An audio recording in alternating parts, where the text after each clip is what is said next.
सरदार साहब, आज के केसेस की तफसील बताइएगा। आज के केसेस की तफसील हम सबसे पहले आगाज़ करते हैं जी, जो फिज़िकल रिमांड वाले लोग थे उनसे। चूँकि आपको पता है ना, जो लोग बिहाइंड दी बार होते हैं उनका ज़्यादा एहसास करना चाहिए, उनकी ज़्यादा मतलब जिराई करनी चाहिए। हम कोर्ट में भी कोशिश करते हैं कि उन लोगों का केस सबसे पहले लड़ा जाए। तो आज अबुल असनाद जुल्करनैन साहब के पास पहली दफ़ा इन लोगों को पेश किया गया 7 दिन के फिज़िकल रिमांड के बाद।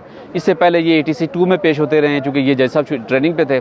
तो आज जज साहब ने बड़ा आराम से, बड़ी तसल्ली से हमारा केस सुना, और सुनने के बाद उनको सारी सूरत बताई कि इनको किस तरीके से अरेस्ट किया गया और इसको किन मुकदमात में डाला गया जो पहले से दर्ज थे। उस वक्त ये लोग अरेस्ट भी थे, और अरेस्ट होने के बावजूद इनको मेलाफाइडली इनको मुकदमे में नहीं डाला गया। और आप जिस वक्त ये जेल यहाँ पर केसेस का ट्रायल जिस वक्त फेस कर रहे हैं, और आपको पता है कि उस दिन अदालत से वो ट्रायल फेस करने के बाद बाहर निकले और उनको अरेस्ट किया गया।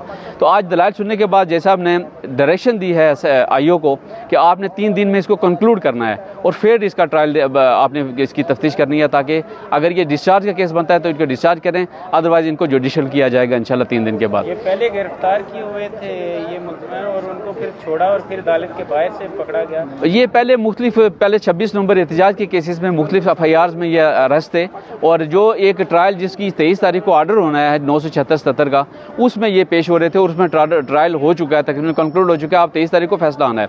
तो ये पेश होते रहे हैं मुख्तलिफ अदालतों में। अगर ये कहीं अब्सकॉन्ड कर जाते ना होते, देखें अदालत में एक बंदा आ रहा है तो आपको फिर ये तो आपने अक्टूबर के केस में उनको डाल दिया जो आज से 1 साल पहले का केस है, तो ये उनकी मेलाफाइडी है। बहरहाल हमने कोर्ट को असिस्ट किया है, अब कोर्ट उसमें कोई इंशाल्लाह बेहतर फैसला करेगी नेक्स्ट डेटा फेरिंग। उसके साथ साथ हमारे इसी कोर्ट में एक 713 नंबर मुकदमा थाना मारगला का था, उस केस में 265K पे आज आर्गूमेंट्स नहीं हो सकते हैं। प्रोसिक्यूटर ने आज टाइम मांगा है कि हमें मज़ीद टाइम दिया जाए। 25/9 के लिए इस केस को अर्जेंट कर दिया गया है। और साथ में ATC 2 में हमारे कोई 3-4 मुकदमा ज़ेर समाअत है, जिसमें 2023 के FIR नंबर 3 थाना CTD, FIR नंबर 143 थाना गोलरा और FIR नंबर 128 थाना बाराको। ये वो मुकदमात हैं जिन केसेस में इमरान खान साहब एज ए एक्यूज़ हैं और उनकी हाज़िरी को सिक्योर नहीं किया गया, हाज़िरी को यहाँ पर यकीनी नहीं बनाया गया। आज जज साहब ने इस हवाले से कुछ रिमार्क्स भी ये दिए हैं कि मतलब या तो मैं चूँकि बार बार लेटर लिख रहा हूँ, रिमाइंडर दे रहा हूँ, लेकिन मिनिस्ट्री ऑफ लॉ की तरफ से इस वक्त तक कोई ना इसका जवाब आया है और ना इस केस को ना अदालत को जेल ट्रायल के लिए वहाँ पर मुल्तकिल करने का कोई आर्डर हुआ है, ना खान साहब की हाज़िरी को सिक्योर करने के लिए यहाँ पर कोई आर्डर हो सका इस वक्त तक। बेसिक तौर पर मैं ये समझता हूँ कि अदालत को इसका इनिशिएटिव लेना चाहिए, उनको अपने आर्डर को इम्प्लीमेंट करवाना चाहिए, लेकिन नहीं हो रहा है। और इन तीनों केसेस में सिर्फ खान साहब की अदम हाज़िरी की वजह से ये केस प्रोसीड नहीं हो सके और बड़ी मुख्तर सी तारीख इसमें डाल दी गई है 31 जुलाई के लिए।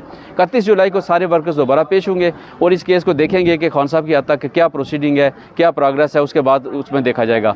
उसके उसी तरफ आ रहा हूँ मैं, 1240 जो फैसल जावेद का केस था, उसमें चूँकि ट्रायल शुरू हो चुका है, आपको शायद याद होगा कि लास्ट डेट ऑफ हियरिंग पे 265K की एप्लीकेशन मूव की थी हमने फैसल जावेद की तरफ से।